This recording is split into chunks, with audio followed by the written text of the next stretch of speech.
Sounds like a Debo deal is almost done, and Jimmy is about to start throwing. Suneil, we've got ourselves a full show. Let's get it.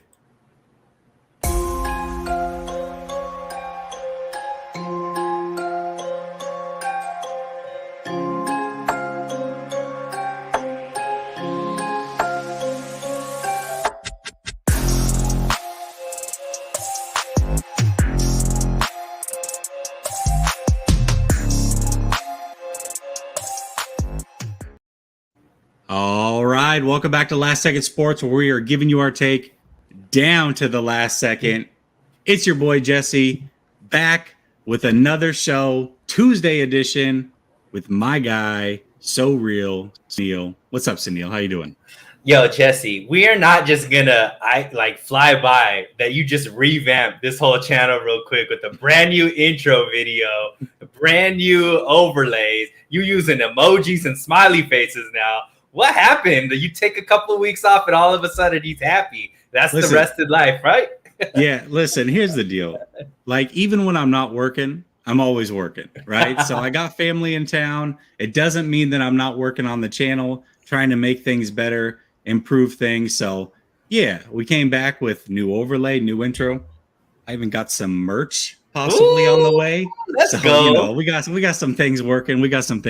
But as far as things working, we got the 49ers working because Pro Football Network is reporting that let me get this right. Let's get the wording right here, because I don't want to put words in anybody's mouth. So let me find the report here and make sure that we've got it here properly. They are reporting that there is optimism that a 49ers and Debo Samuel deal will potentially land. We'll land a huge deal here soon, potentially. So with that being said, we know that Terry McLaurin signed today as well. Just overall, what are your thoughts on this report? And then what are your thoughts on the Terry McLaurin deal? So based off of what you just read, I would just say, duh, right? So clearly whatever Debo signs is going to be a big deal, because every receiver that's signing right now is a big deal. And if we're talking about the timeline, well, duh, it's going to happen here pretty soon, because they have to get this done before training camp. So I don't know how much we could really read into the article with PFN. It kind of seems like you could write that article without any sources.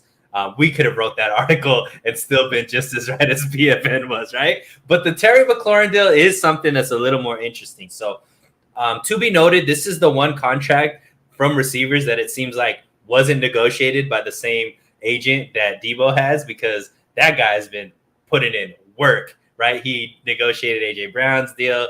He negotiated Hollywood Brown's deal. He still has DK Metcalf's deal to negotiate, as well as Debo's deal to negotiate. So it was interesting that this was a 3-year deal instead of a 4-year deal like AJ Brown's deal was. It seems like the overall guarantees were a little bit less.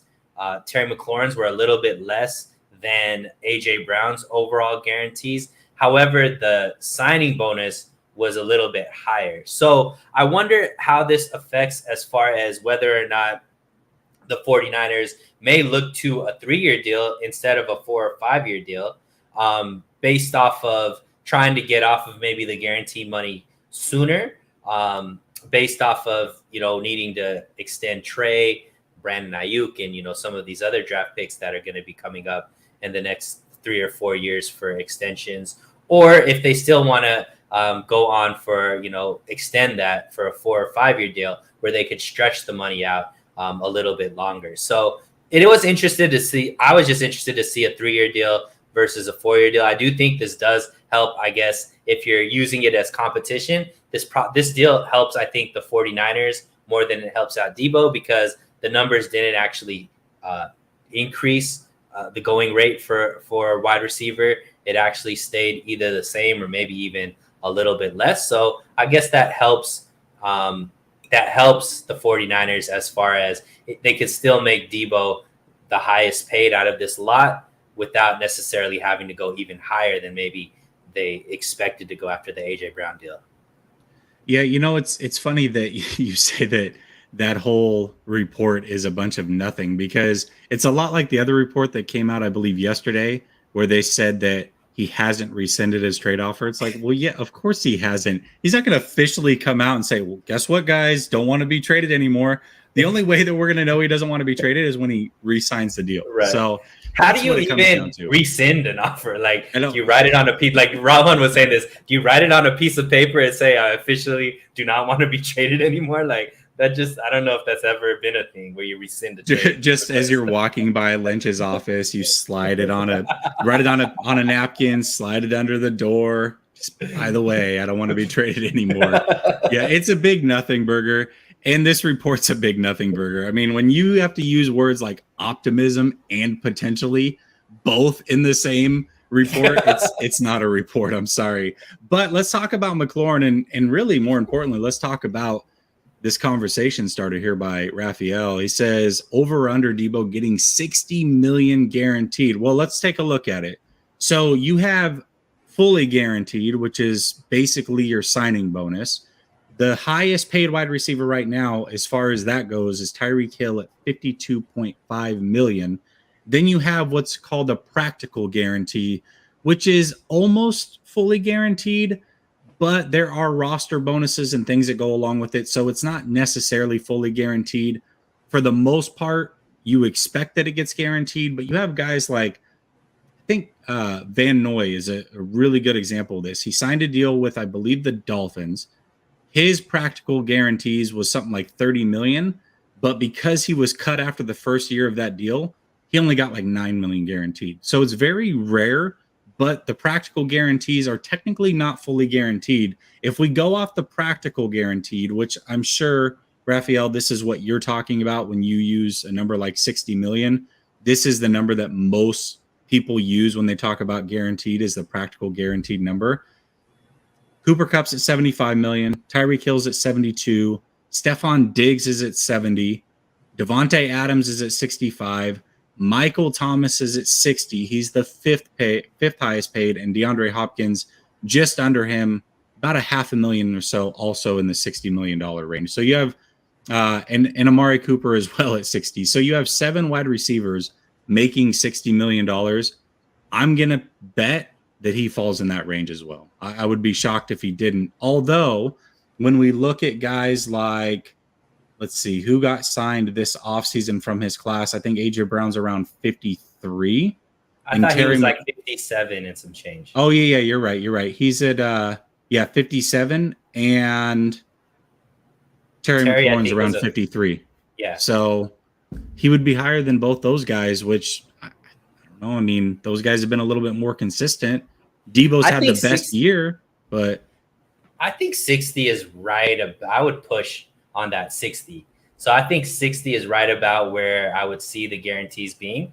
I think that the names that you mentioned ahead of that are guys that are probably on like a second contract more than that first big payday, right? So I think that's where maybe that might be distinguished. You know, those guys like Hopkins, Diggs, Hill, Devontae Adams, these are guys that have been established in the league quite a bit longer than Debo and A.J. Brown and Terry McLaurin. But I do believe that out of this class, that the A.J. Brown deal is where the 49ers have to be. I think that's the deal that it's going to be higher. So A.J. Brown was at 57 and some change. So I think 60 would make both sides happy, where the 49ers could, be able to handle that. Especially if it's like a 3 or 4 year deal. And then, be able to get off of the guaranteed money in 3 years, where they have to make decisions about Trey Lance. Before that, probably a decision about Brandon Ayuk and some of these other rookies as well. What do you think Debo wants? Do you think he wants a 3-year deal? Do you think the years is the hang up? Do you think the money's the hang up? Both? I wonder if he's just waiting to see what these other deals come out, because at this point, I think he understands that he's probably the biggest star out of these guys. So the next, I would assume that he's probably waiting for DK to sign, and then based off of that, I think it's going to be more the guarantees. Jesse, the reason why I say that is because one thing is, even though Debo's in the same draft class as these guys, he's a bit older than all of these guys as well, like a couple years older, right? So I don't know if he might not be as confident as some of these other guys that his next contract is going to be. He's going to have another huge contract. I'm sure he knows that, but I don't know if he's going to bank on that. So I think he wants to get the most out of this deal. And then, who knows, when he's in his 30s, right? A 3 or 4 year deal will take him into his 30s. Who knows if the 49ers are going to offer him a second contract? He might need to get that somewhere else based off of how the 49ers history has been with wide receivers and, what they do there. Yeah, I mean, I think if I'm looking at it from his standpoint, 3-year deal, I believe if you added on to this year would put him at 30 when that deal's done. Not bad. I mean, you certainly can get paid. Tyreek Hill, Devontae Adams, they got paid, but they're also different types of players, to your point. I mean, Debo's a lot more physical than those guys. Maybe the whole running back thing is a hang up for him. Maybe he truly doesn't want to do that because he wants to get that second bag, right? So I think that's fair. I think there's some give and take. We'll see. At this point, I mean, once the draft passed, I was very optimistic that a deal would get done. If a trade was going to happen, it would have happened during that draft. Now, going into the draft, I certainly thought, hey, listen, if I have to make a bet, I'm betting that he probably gets traded because he requested it, right? And there's a lot that goes into it. But that didn't happen. Thank God. My favorite player in the league is still on the 49ers. Happy for that. And I think it's just a matter of time at this point. So I do think a deal gets done. I said going into the offseason, 4-year, $100 million, $70 million guaranteed is what I would have paid him immediately. I think that deal would have gotten done then. I think that deal certainly, after seeing what's gone through, would go through now.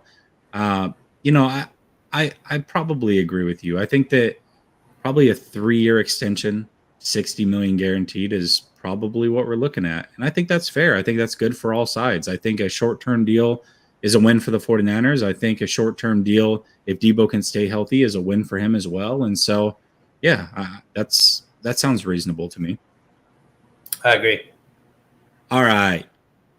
Dabuda says, I think that the 49ers don't want to pay Debo that much money because his numbers will go down with Lance at quarterback. That's a fact. Thoughts? Well, I mean, you said it's a fact, so it's pretty factual. Right. You are Dabuda, man. You're the all-knowing, right? So I don't know. You know what? I think his numbers are probably going to go down anyways. He had a historic season. I mean, that was a hell of a season he put together.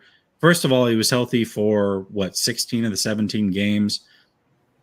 Can't ever guarantee health. He put up massive numbers, was basically the whole offense. I think Ayuk's just getting better. So regardless, that's going to eat into his numbers a little bit. Yeah, I mean, I think it stands to reason that his numbers will go down regardless. Trey may have an impact in that one way or another, but I don't think you pay Debo, at least me personally. I'm comfortable paying Debo expecting those numbers to go down. That's just me personally. Are you comfortable paying Debo expecting those numbers to go down, or what are your thoughts on that? Yeah,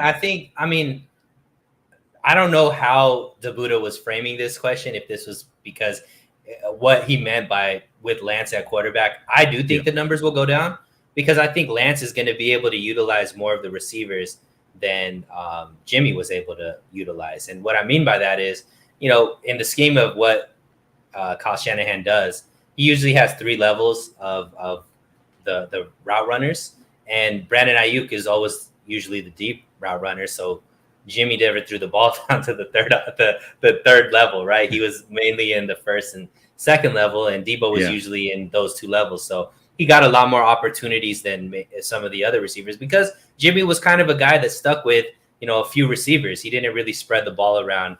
And I think Trey is going to spread the ball around a lot more. So what that means is there's going to be more opportunity for everybody. So I think the offensive numbers as a whole may be higher, but that could mean that Debo, instead of 1,400 yards, is closer to 1,100 yards receiving. Does that mean that he's still not going to be one of the most important weapons on this offense? I still think he is. And because of that, that's why you pay him. So I don't think that the 49ers are hesitant to pay Debo. I think they just have to create a contract that gives them enough flexibility to still be able to sign their young stars that are going to be coming up for contracts in the next 2 and 3 years. They don't want to put in a contract where they're going to look back and be like, man, now we can't sign a guy like Brandon Ayuk because we've invested too much in Debo, or it's going to be harder to sign a guy like Trey because we've invested too much into Debo. So I think it's more about that than anything else. Yeah, and I agree with you. I also think the 49ers have been stingy. That's the way that they've always done contracts. And so I think they're hesitant to pay Debo because they're hesitant to pay everybody. They piss everybody off in negotiations. Debo's just a little bit more public with it. Fred Warner wasn't necessarily the happiest. Kittle's agent called it the Valentine's Day massacre when they opened up negotiations. So this is a typical thing with the 49ers. Debo just didn't take as kindly to it as some of the other players may have and was a bit more vocal about it. And so now it's become a public thing. But make no mistake about it, there were talks back then also about Kittle potentially being moved. So this is not anything necessarily new with the way that the 49ers do deals. They're just hesitant to pay everybody. But with that being said, around here, we always give thanks anytime somebody donates, and here's how we do it.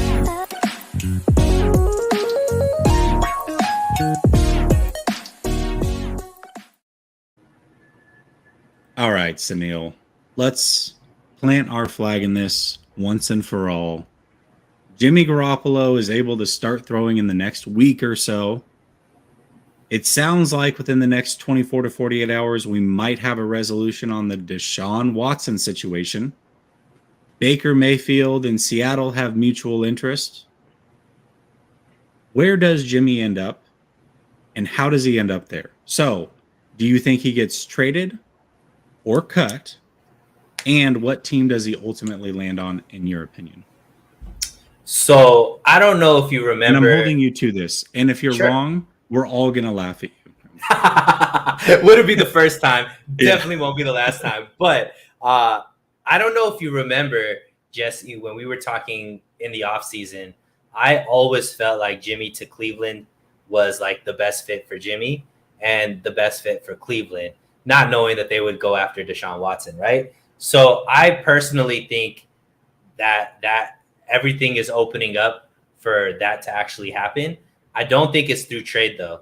I do believe that the 49ers are going to cut Jimmy, and he's going to end up being the quarterback over there with Cleveland.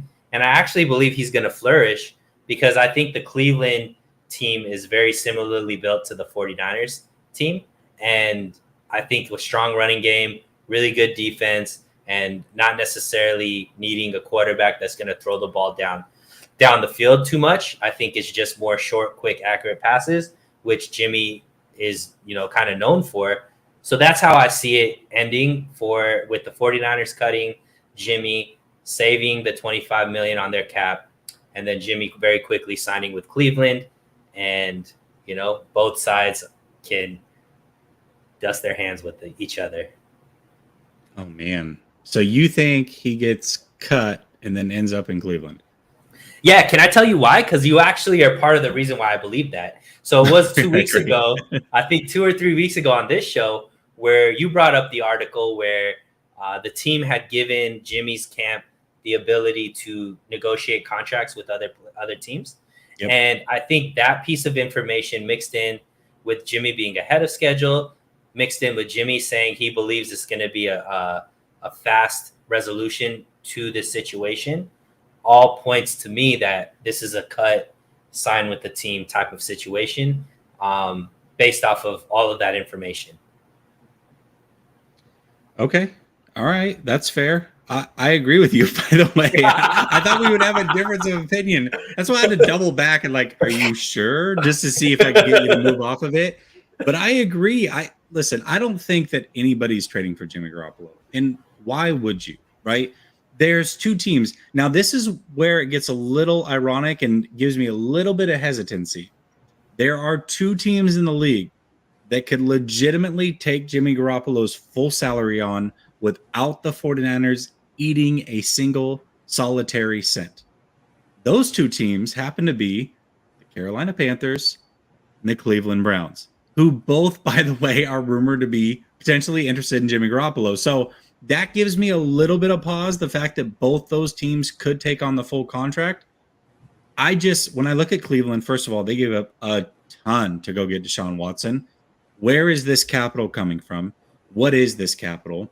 And if you are going to trade Baker and are expected to eat that full salary, which we don't know yet, but let's assume that's the case, why would you then take Jimmy's full salary and eat that, right? Like, so I feel like either team is going to want the 49ers to either take back somebody in return, i.e. a Sam Darnold or a Baker Mayfield, or they're going to want the 49ers to play ball and eat some of the salary in order to get something worth it, like a second or a third round pick. First of all, I don't think anybody's going to give a second, but let's say a third. That's just not worth it. The 49ers can save that full money and roll it over to next year and double it, essentially. So why on earth would the 49ers eat any money? And why on earth would anybody trade anything for Jimmy Garoppolo knowing he's going to get cut anyways? It just doesn't make any sense to me. So I agree. I think he gets cut. And I do think he ends up with Cleveland. I think Deshaun Watson's going to be suspended either indefinitely or for the full season. And they're going to need a quarterback. Cleveland makes the most sense to me. So I think Cleveland is where he ends up regardless. We'll see. I hope I'm wrong. I hope some team is willing to give up even a fourth or a fifth for him, and the 49ers don't have to eat anything. That would be great. I just personally don't see it coming. Yeah, and I mean, the history would state that the 49ers would rather get an asset, even if it means eating the money, because they're not, big movers or shakers when it comes to free agency. But this is a little bit different of a situation. So the 2023 free agent class is a little bit different for the 49ers because there's a lot of big names on their roster right now that are going to be coming up for contracts. Guys like Jimmy Ward, guys like Mike McGlinchey, 2 out of their 3 starting safeties will be out of contract. Pretty much all of their defensive line will be out of contract. So there's a lot of players that the 49ers need to re-sign just to keep at par. And if they do want to be aggressive with anybody in free agency to add through free agency as well, that money is a lot more important than it has been in previous seasons for the 49ers. So I do believe they're going to value that money a little bit more than they valued in previous years because of all of the money, all the contracts they're going to have to re-sign starting next year. Absolutely. 9 Drinks. We're actually going to get into this here shortly, but before we do that, Double B Studios has 2 super chats, so we'll get to those. What will the Niners points per game be this season? I'm guessing around 27 points per game. Would they finish at last year? I think a little bit under that, like 24, 25, I think. Because they were I know in 2019, they were one of the highest scoring teams in the league, like second or something like that, second or third. I think second. Let's see, 49ers points per game.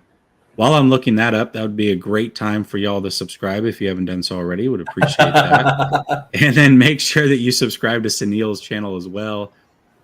So Real Sports Talk, link should be in the description. All right, let's look at it. So highest scoring team last year was Dallas at 30.4, Tampa Bay at 29.9. The 49ers were all the way down at 15, 24 points per game. I'm going to say around 26. I think 26, 20. You said 27. I'd say 26. They'll be top 10 in scoring this year. 15 is really low. That offense has so much potential. 15 is really low. So I'm going to say they'll finish top 10 in scoring. They struggled a lot in the first half, right? They were a better second half team. And I believe this year they're going to be able to start scoring a little bit more in the first half, which is why I put them a field goal above where they were last season. Well, they also had trouble inside the 10. I think Jimmy, I'd have to relook it up, but I think Jimmy was like the second worst or the worst quarterback in the league in completion percentage inside the 10-yard line. So that doesn't help when you're kicking a lot of field goals and you should be scoring touchdowns. So I would say Lance bringing the element of being able to run or disguise the run, especially as they get closer to the, inside the 10 or what have you. I think that's going to benefit the 49ers for sure. So I would say 26, 27 points per game. And Double B Studio also says, plot twist, Jimmy will fail to land on a team, too expensive, bag not worth the tag. He will end up a backup at maximum. Oh, all right. So he feels like the team will keep him if they don't trade. No, I think what he's saying, I could be wrong. You can go ahead and answer us in the chat here, Double B Studio. But I think what he's saying is he's too expensive for any team to trade for him. So they're going to wait before he gets cut, and then he'll just end up a backup somewhere. Oh, I thought that he meant that he'll be a backup for the 49ers at the maximum 27 mil.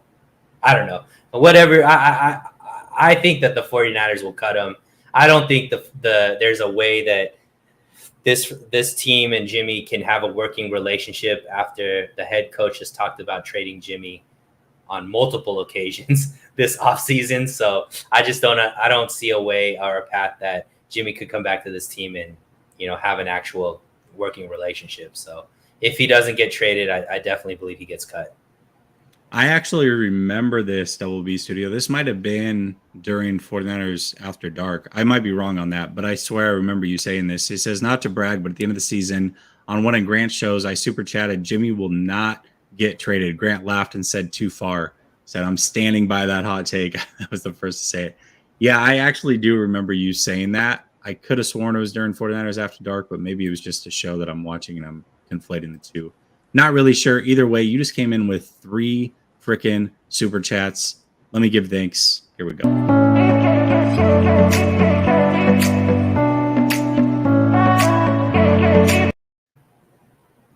All right, let's get into the final topic, which is going to take us some time here. So do not go anywhere. We're going to be ranking each of the position groups within the NFC West. And here's how we're going to do it. We're not going to rank every team 1 through 4 at every position group because that will take way too long. We're simply going to give our rankings for the 49ers within the division. If we don't rank them first, we may give a tidbit of why we didn't rank them first, who we have ahead of them and why, but we're not going to go 1 through 4 with every team because we know that Seattle absolutely freaking sucks. So there's no point in talking about them at all because I remember when I was going through this exercise, I don't have Seattle ahead of the 49ers in a single thing. So let's not even talk about the Seattle Seahawks. Let's not talk about the whole NFC West. Let's just talk about the 49ers. And we're going to do it by starting with the coaching staff. Suneil, where do you rank the 49ers coaching staff as a whole compared to the rest of the NFC West? This one was the toughest for me. Tough, right? Because I am a Shanna stan.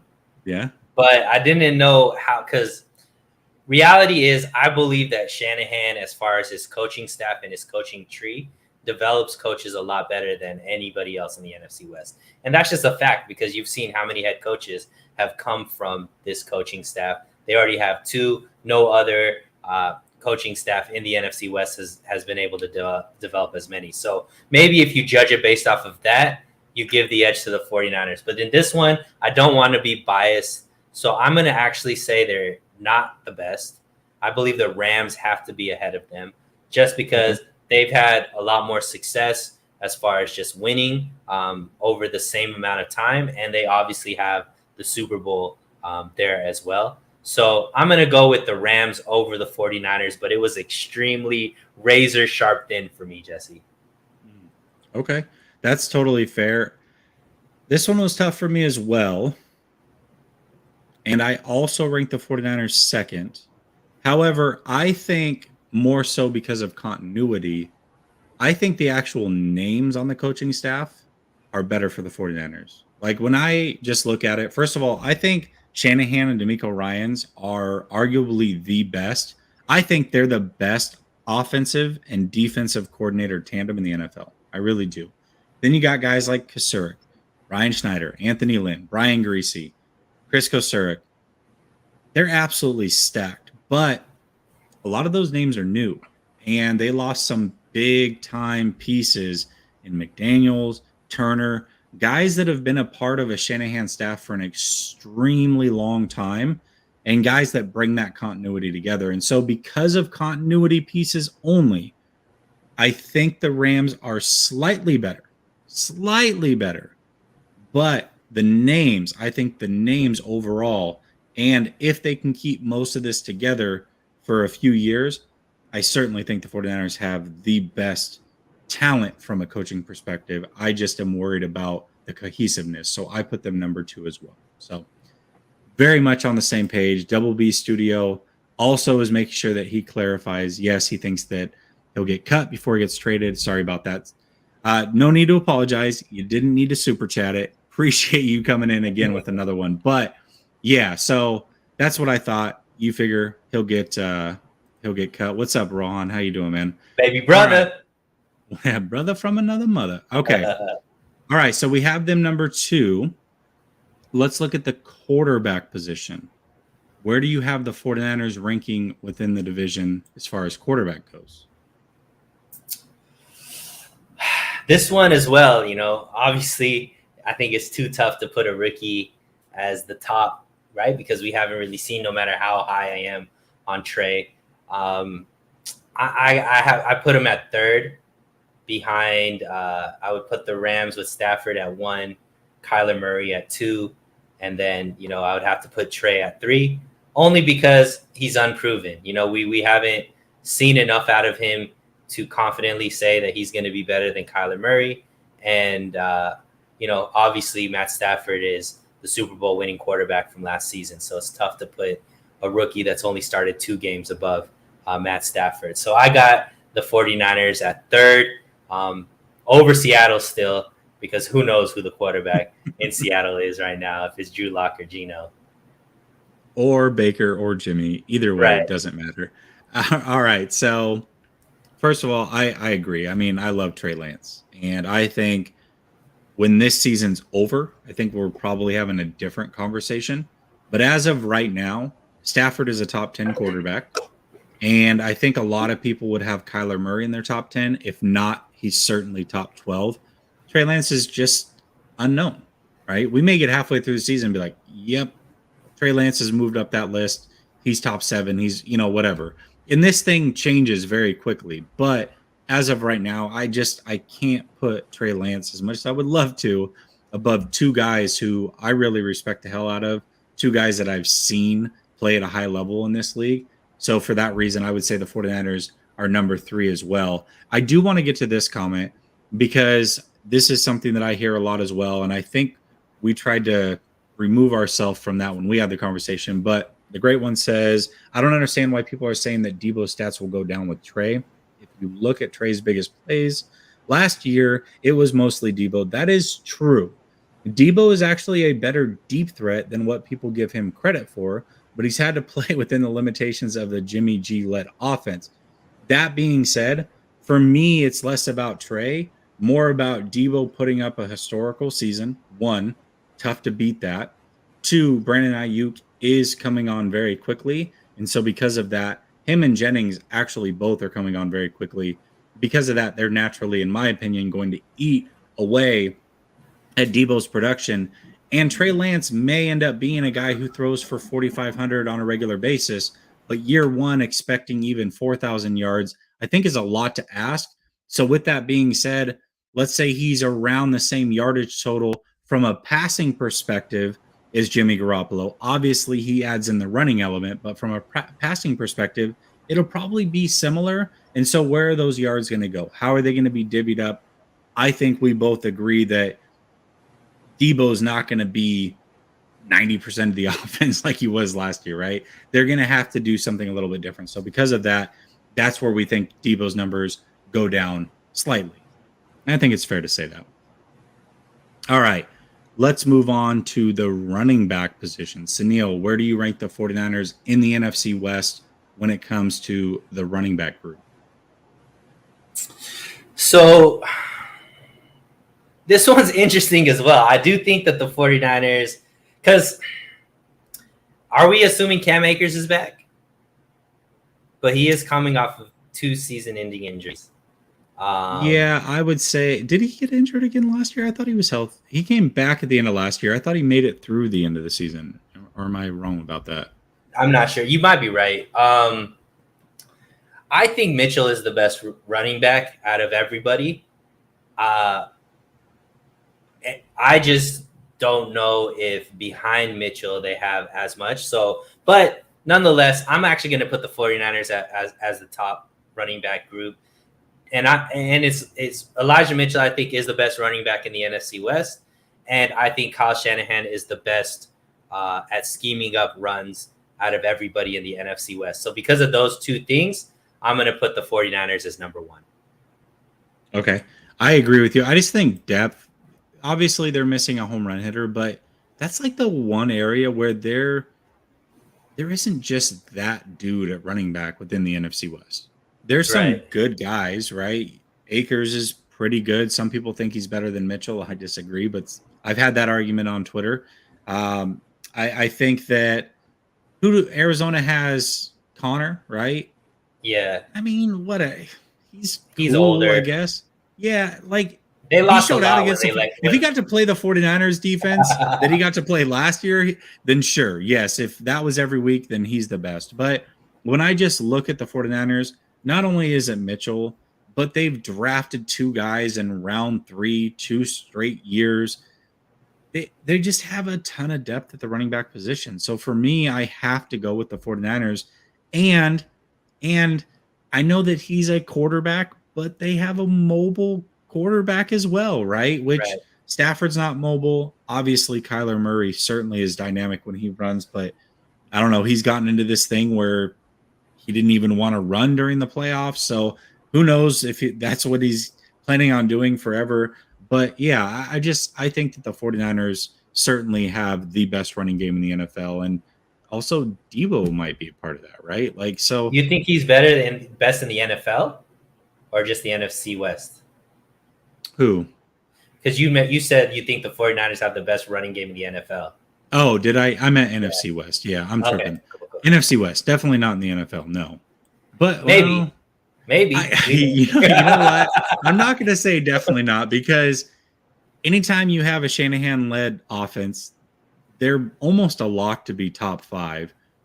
You add in Debo in there, if they're healthier than what they were last year, and you add in Trey, golly, man, they could be the number 1 rushing attack in the NFL. They really could be. So, and they're committed to running the ball. They're going to run the ball 50% of the time every single season.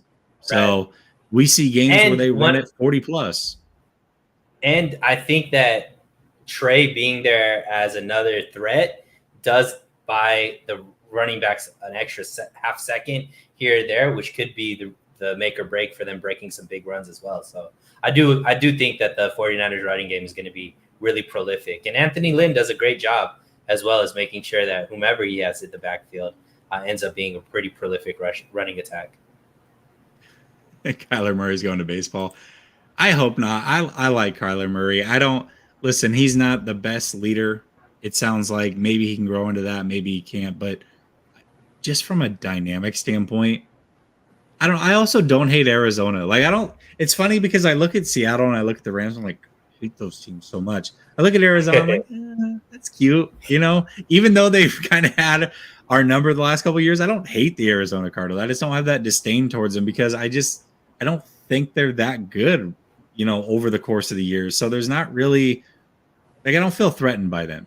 Kyler Murray, I think, is pretty good. He's a lot of fun to watch. So, I hope he doesn't go to baseball. Chase says that, by the way, I think is a new YouTube banner for him as well. What's up, Chase? He says the Niners probably have one of the best running back rooms in the league in terms of pure talent in the room.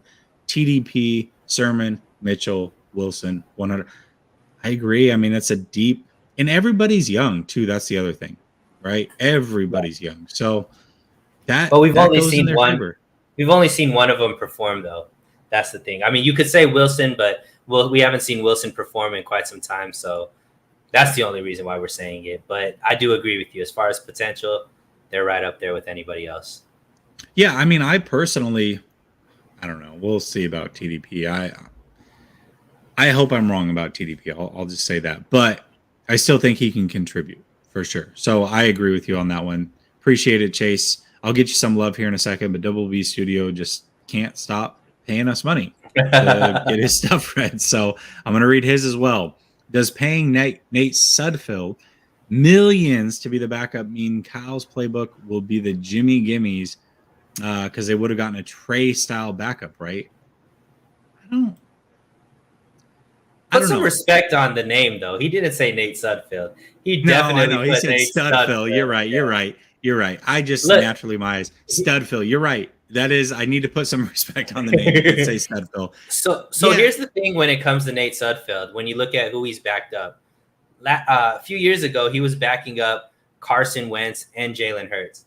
Right. Both of those guys are, pretty athletic quarterbacks that do, use their legs to get open, or, at least, are mobile quarterbacks as well. So I don't think that the backup quarterback plays a role in how the coach is going to be scheming up plays for the starter.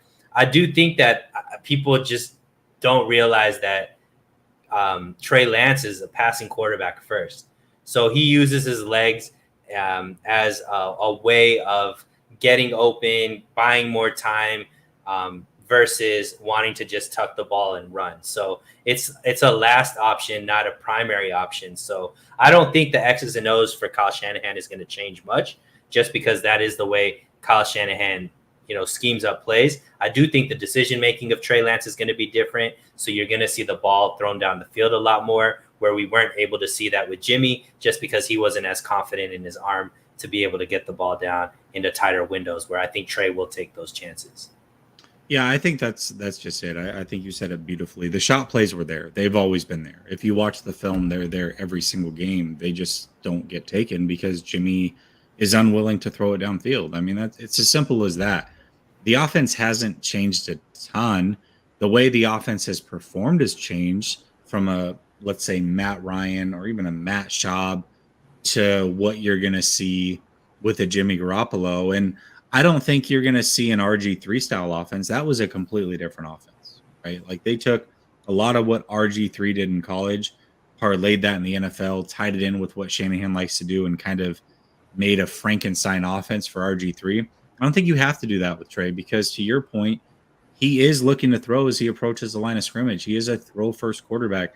There are quarterbacks who can also move that, they're looking to keep their eyes downfield. I look at Mahomes. I look at Wilson. I look at even, a Josh Allen, Herbert. These guys can get very mobile, but they're looking to throw the ball downfield as they approach the line of scrimmage. I think Trey falls into that category. He's not just an outright, hey, one or two reads isn't there, and I'm taking off for 40, a la Colin Kaepernick style. Like, that's not his game.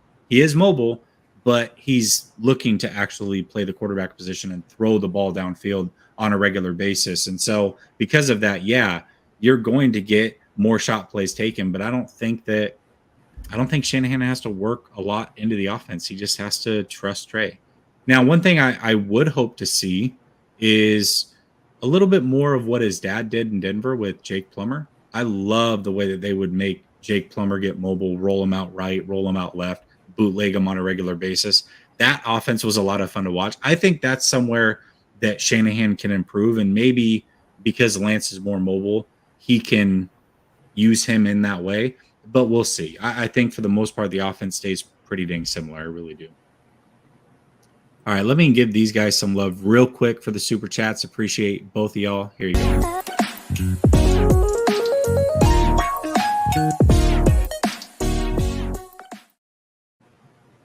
All right, where are we at? We're at wide receivers. This one's interesting. I think we're going to agree on the number one team, but number two, I think, can get a little hairy. Where do you have the 49ers ranked as wide receivers go in the NFL? Or excuse me, NFC West.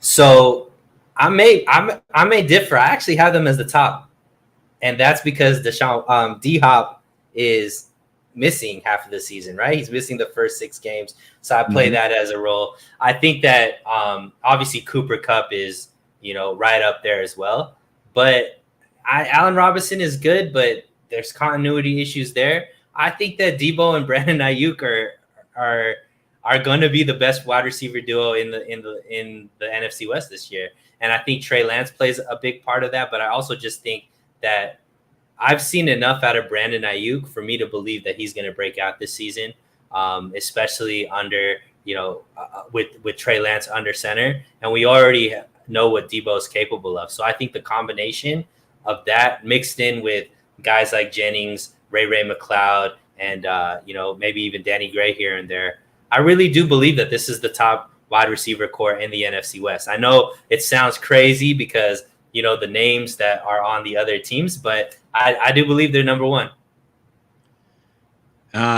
Before I get to that craziness that you just talked about, Chase says, when's the next call-in show? Chase, I had planned on starting it after the NBA Finals, but I've got family in town essentially for the better part of about 4 or 5 weeks. So they were in town last week. They're in Orlando this week, going to Disney World and whatnot. That's why I'm able to kind of get back on a normal routine as far as the live shows go. And then they're back for 2 more weeks starting this weekend. So with that being said, I think just to be proper, that'll put us right up to about a week or so before training camp. That's when I'm looking to start it. So the week before training camp, expect that those come back. Those are my favorite shows. No offense, Suneil, but the call-in shows are my favorite shows that I do here because I get to hear from you guys. Just take time and give back, give this platform back to y'all. So I definitely am going to get them going again. The open mic will be around. Just give it a few more weeks. Let the football season start to get closer to being here as far as training camp and whatnot, and we'll get it back going, I promise. But yes, a couple weeks out, we'll get it going for sure. Make sure that you tap in. And we got Amin in as well. Amin, what's up, buddy? How you doing? Eric, he calls in every time. Absolutely love hearing from him. So yeah, we'll get it going soon. Okay, so you said because Hopkins is injured, you have the number one. If Hopkins, or not injured, but suspended, if Hopkins was playing week 1, would that change your mind at all? Yeah, I'd put Arizona 1. Really? Okay. Yeah. Okay. See, I put them at third. I put them at 3rd without Hopkins. But when Hopkins is there, I think Hopkins is the best receiver in the league. Yeah, well, I have him as my best receiver in the league. I think he highballs everything and he mosses everybody, and his hands are ridiculous. He's unguardable in my eyes. Going into last year, I would add Hopkins number 1. Right? Going into this year, I have to change that just because he's a year older. He's now gotten injured. He clearly was looking to get an edge in his recovery, right? As far as taking some performance-enhancing drugs to recover, which tells me that injury is probably pretty serious is what he's got going on. That gives me some pause, right? I don't know how he's going to come back from that injury, but if he comes back 100% D-Hop, I agree. I think people sleep on Hopkins. When you talk top 5 wide receivers in this league, sometimes even top 10, he doesn't get mentioned for whatever reason. Hopkins is an absolute G. No matter what, even if Hopkins was healthy, I'm putting that wide receiver core at number 3. I think the 49ers are at 2, and I have to put the Rams at 1. Not just because of Kupp, Robinson, and Van Jefferson, which is a hell of a trio, but it sounds almost a lock that OBJ is going to get re-signed as well. Now, OBJ is probably not going to come back till around mid-season, to be fair.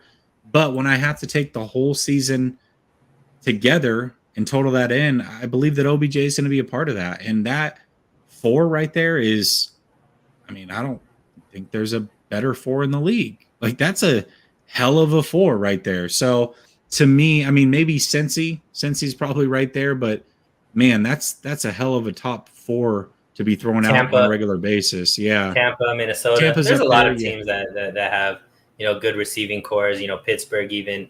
But yeah, but usually they run 3 deep, right? Like a couple of them, like if you look at Cincy, hell of a top 3, but that 4th is like, who is it? Tampa, hell of a top 3. Who's that 4th? Like Van Jefferson is your 4th receiver. that's really, but how much are you really getting out of OBJ this season? We've seen him off of an ACL tear. Didn't look very good. It took him until the next season after he came back to really be able to be, and which was unfortunately last season where he started to show out again. So I don't know if OBJ, the name OBJ sounds better. The actual performance you're getting from OBJ coming off of that ACL tear, I don't know how much he's actually going to be able to be there. Name sounds great, but I'm talking about performance. Allen Robinson, yeah, he is there, but Is he going to just come in seamlessly and be able to be there? I mean, I get it. The names, absolutely. You can look at it, and Brandon Ayuk is an established name. Juwan Jennings is an established name. Debo is the only established name there. However, I think I've seen enough out of Brandon Ayuk that I think this is going to be the year that he does establish himself. I think that the 1 and 2 option of Debo and Brandon Ayuk is going to be better than any other 1 or 2 option in the NFC West. So hopefully they prove me right, but I understand your argument as far as just the name power of the Rams, what they have right now. Well, and Allen Robinson, I mean, he's basically a lock for 1,000 yards almost every year. He's been playing with some pretty bad quarterbacks. Stafford prefers big body guys. I mean, look at Kenny Golladay got absolutely paid because of Matthew Stafford, right? Mm-hmm. And Robinson has that same body type, but he also has the production. And now he doesn't have to take number 1 corners every single week. I don't know, man. I think Allen Robinson is a lock for over 1,000 cup. I mean, they force feed him. He's going to get 1,500 plus. I think the 49ers could match that. I think that's fair. I think Ayuk certainly can go for over 1,000. Debo could be around 1,500 again. That wouldn't shock me. I have to give it to the proven commodities at this point. And to me, that's the Rams. But I'm with you, man. I hope that the 49ers are number 1. I just can't give it to them. So that's the first position group, by the way, we've disagreed on. We'll just quickly go past tight end because we know that the 49ers are number 1. Right. I don't think there's even anything close worth talking about. Correct. So number 1 there, 49ers. Offensive line, this is where it gets interesting. Now, the 49ers have a lot of question marks. They clearly have the best individual player at offensive line. But the offensive line's kind of iffy in the NFC West, right? So with that being said, where would you rank the offensive line for the 49ers in the NFC West? So last year they finished off the best in the NFC West as far as the rankings. I think they do it the same way, even with the question marks. I think McGlinchey coming back is going to be a big upgrade for the 49ers. They obviously have the best left tackle. The Rams are losing their best offensive lineman to retirement. I think Aaron Banks and Brendel are going to be fine as far as the new additions to the offensive line. I think that this unit will be fine. They'll still be the best in the NFC West. So, yeah, I got them as number 1. Okay, I'm going to actually put them at number 2 behind the Rams, who have their own question marks. You're right. The Rams did lose their left tackle. And as a unit, the 49ers were slightly higher. But when you look at individual rankings, the Rams actually hold some weight. So their center was ranked 10th. Their right tackle was ranked 9th. It hit their position groups. Their left guard was ranked 29th. And then obviously their left tackle and right guard. One's a rookie and one's not ranked because this is his first year starting. When you look at that and you compare and contrast. Are you using PFF? Yes, PFF. Okay. So where did the PFF have the 49ers offensive line ranked? I don't have the total ranking. It was 3rd. Okay. So what I'm saying is, like, even on those things, they had them way ahead of the Rams. So right. But they also lost 2 Pro Bowlers. Okay. Right. So if I'm looking at individual rankings, we got Havenstein's ranked 9th, Allen's ranked 10th, Edwards is ranked 29th. So 9th, 10th, 29th. Keep that in mind. 2 top 10s and a 29, and then 2 guys that weren't ranked. When I look at the 49ers, we got Williams ranked 1st, clearly, Brunskill 57th, and McGlinchey 43rd. Not even close. Like that's not even starting level players at those positions. And then you got 2 guys that are unknown like the Rams. So Williams is really good. But those other guys are all proven to be serviceable. McGlinchey ranked 43rd and coming off of an injury. Brunskill, we love Brunskill, but I don't think Brunskill is gonna ever be in somebody's top 10, but I do think McGlinchey 43rd is a little bit that's also half the season, right? It wasn't a full season and all of that. And like I said, that same unit was ranked 3rd. So for them to go from 3rd to like that far off, I just don't see that happening. Even losing Alex Mack and Laken Tomlinson, because for everything that everybody wants to say, they act like the 49ers don't understand how important the offensive line is. And if they didn't make any major moves to really bring in somebody there to replace Laken Tomlinson and to replace Alex Mack, makes me believe that they really have seen enough out of Aaron Banks and Brendel to feel comfortable there, because the offensive line is key. We all know that. We know that when this is a run first team. We know that when you're having a first year full-time starter back there as well. So to act like the Kyle Shanahan and John Lynch are oblivious to this, to me, I still think the 49ers are going to be the best offensive line. Yeah, I'm going to play devil's advocate here for a second. So just because they think that they're okay doesn't mean that they are okay. Sure. Two things point to that. One, they thought they were okay at cornerback last year, just thinking that Verrett would stay healthy. They were clearly wrong about that. And two, when Mack retired, Shanahan said, center position's the heartbeat of this offense. Oh, word? Because you haven't gone out and gotten a consistent center to play in this offense since you've been here. It's been a turnstile center every single year you've had a new center. So the heartbeat of the offense, well, then treat it like the heartbeat of the offense. They haven't done that. So, I mean, you've got a journeyman in Brendel, and that's what he is to this point. Now, maybe he works out really well. Obviously, Banks, I'm with you, by the way. I think Banks is actually going to be pretty decent. He's going back to his natural position. He's lost some of the baby fat. I think Banks is going to be pretty damn good. I'm less concerned about him. But Brendel's a journeyman at the heartbeat. Shanahan's words, not mine. Right. The heartbeat of the offense. So, listen, I'm not as worried about the offensive line that some people are. But I would say middle of the pack is probably fair, maybe 12 to 15 range. I think the Rams will probably fall in there as well. I'm just going to give the Rams a slight edge because why not? Devil's advocate. That's cool. It's your show. You can do whatever you want. You're wrong, but you can do whatever you want. It's my You're world. Wrong. You're wrong. You're wrong, but you can do whatever you want. That's fair. Hey, I'm sure we'll revisit this. This is one of those shows that will come back at the end of the year and be like, where were we right? Where were we wrong? This is one of them for sure. Right. Amin says Trey Lance over under 35 touchdowns, total touchdowns. I put them at 40, remember? Yeah, you did. Put them at 40, so I put them at over. exactly 35. So break even? I got them over. Because I have them at 28 passing and 7 rushing, I believe. So 35 total is where I actually put them at. So you're right on the money. I mean, wish I could answer your question with an over-under, but I'm going to give you a break even here. All right, let's go to the other trenches. This one's going to be interesting as well. Defensive line. Defensive line now. Yeah. Who do you have number one? Them. There's no competition. Like, I mean, no competition?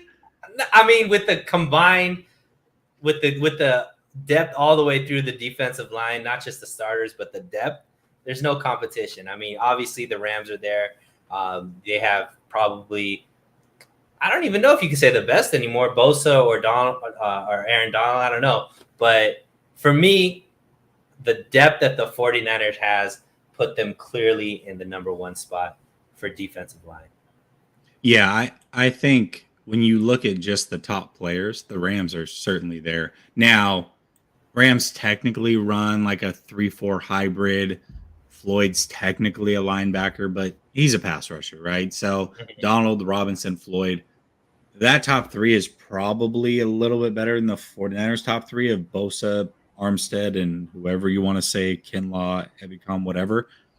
But 49ers have 15 guys that can start on a lot of teams in this league.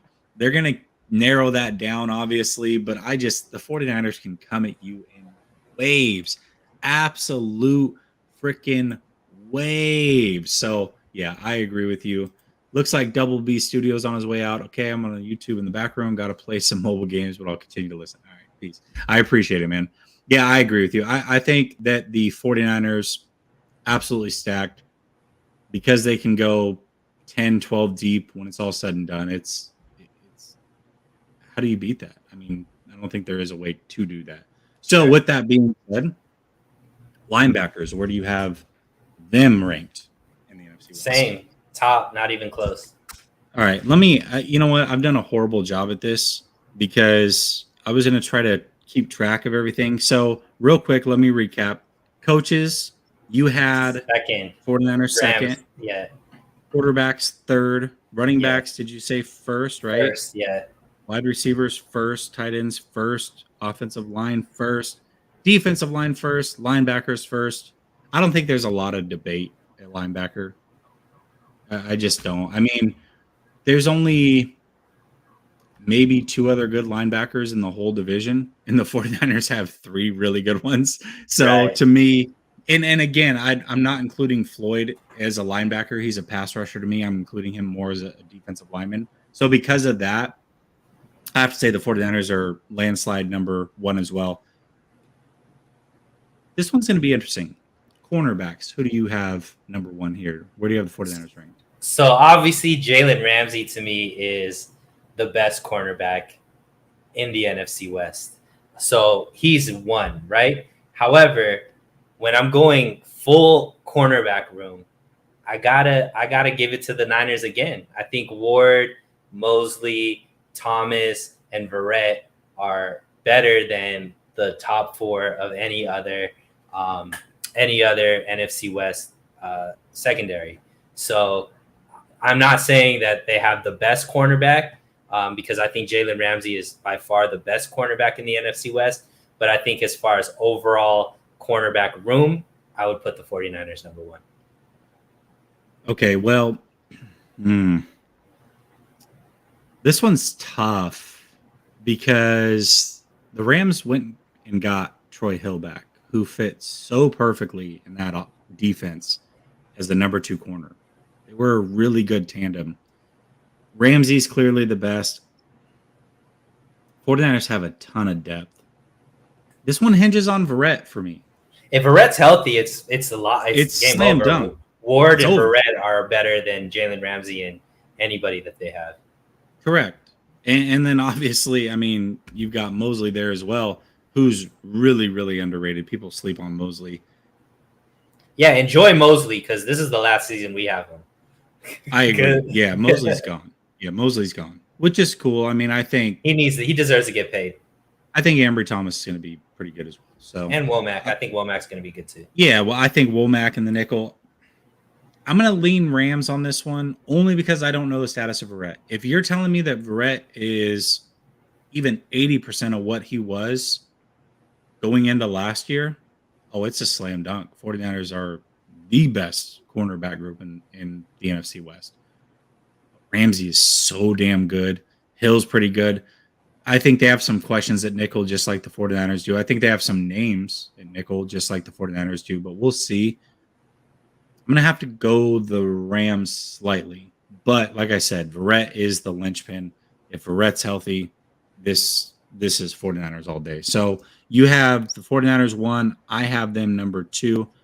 Let's talk safeties. This one's tough. So who are the Rams safeties?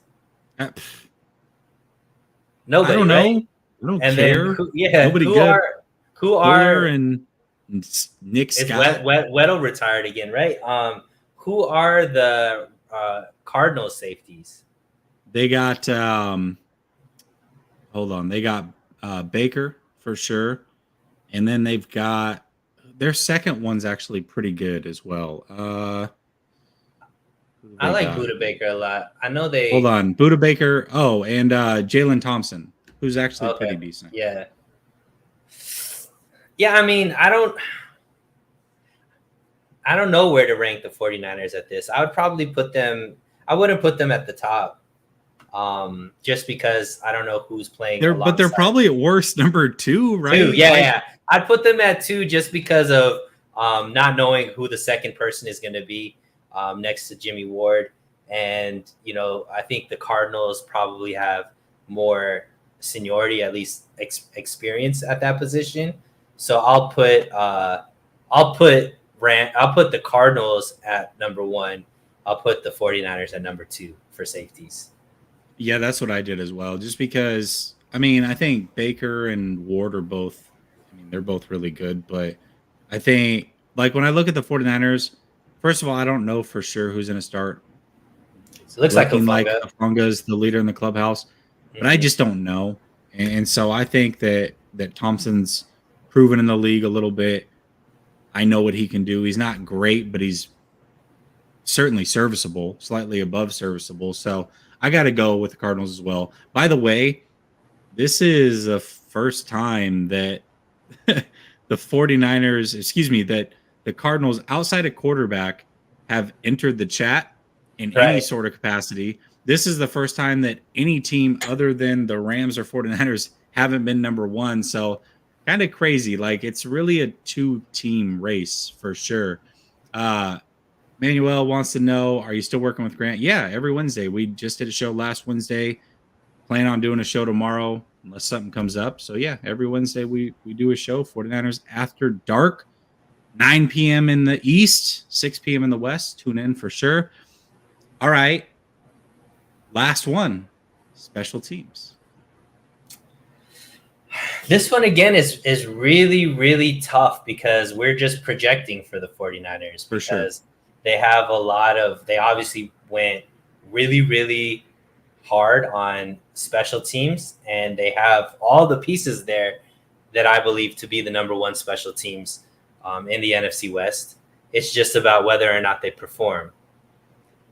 So I'm going to say yes, because I am positive, Suneil. I am optimistic. I believe the 49ers will finish with the number one special teams in this division. We already have probably the best kicker, most consistent kicker in gold, and the punter, he's all right. He's good enough, but I do think the return game and also the coverage game in special teams is going to be much better with the new coaching staff and the new players that we have there. Yeah, they went out and got Brian Schneider, who, for my money, is one of the most consistent special teams coaches in the NFL. They spent big money to upgrade everywhere. Quite frankly, I don't think that there was a special teams. I think Seattle's was pretty good, top to bottom, but overall, there's not a special teams unit in the NFC West that is just dominant. So because of that, I agree with you. I'm going to go with 49ers number one. We basically ranked the 49ers either first or second in every category, except for quarterback. More first than second. I think we agree that the 49ers have the most talented team in the NFC West. Do you agree? 100%. Yeah, I think they have probably one of the most talented teams in the NFL, to be honest. So I actually said on last week's show with Grant that the 49ers had the most talented team in the NFL if you're just looking at top-end talent, because they're the only team in the league that you can say has 6 players at their position that is top 5 in their position group in the NFL. The only team. You've got teams like Cleveland and the Chargers, who you can argue have 5. Even there, it's iffy. And the Rams, for as talented as they are, really only have 4. 49ers are stacked. Absolutely stacked. And I believe that, I've said this has kind of been my mantra. If Trey Lance plays average, this is a playoff team. If he plays good, this is a Super Bowl contender. If he plays above average or great, this is by far the top team to win the Super Bowl in the league based off of not only top-end talent, but depth. Because a lot of these other teams that are competing with top-end talent don't have the depth that the 49ers have at various positions in here. So for me, they are the most talented team as well. I think 40% of the starters could be all pros or Pro Bowl players, which is insane. 40 to 50% of the roster could be in the Pro Bowl game, which is insane for a roster to have. Yeah, absolutely. Arvis says that he can be a punter. I wouldn't put it past you. Arvis is like 6'7". So anytime he's on the stream, I gotta like elongate the screen to fit him in there. Anytime he calls in, dude's tall. So I agree, Arvis. And even if you can't, I'm not gonna argue with you. I wouldn't advise anybody else in the chat to argue with you either. It's not like you're just tall, you're also very, very big. So yeah, I wouldn't recommend it. Well, Suneil, hour and 10 minutes. Not bad for the first show back. Guys, like I said, I'm going to be a little inconsistent with the live streams just because I've got family in town. as we get closer to training camp, it'll get very, very consistent again. And I've already gotten not necessarily a reporter, but somebody that covers every single opponent for the 49ers this season. So every Wednesday, I plan on doing a show throughout the season with somebody who covers the opposing team so that we can have a good show. I've already booked every single guest, so be ready for that. This season's going to be absolutely lit. So if you have not subscribed already, make sure you do so. Make sure you subscribe to So Real Sports Talk as well. Link should be in the description for Suneil's channel. He's here every Tuesday. And I've also got a link in the description very, very early on, but you can get the first look at it. We got some merch that is coming our way, a little Trey Lance inspired merch. So tap in there as well. Appreciate each and every one of you. Have a blessed night. And until next time, peace.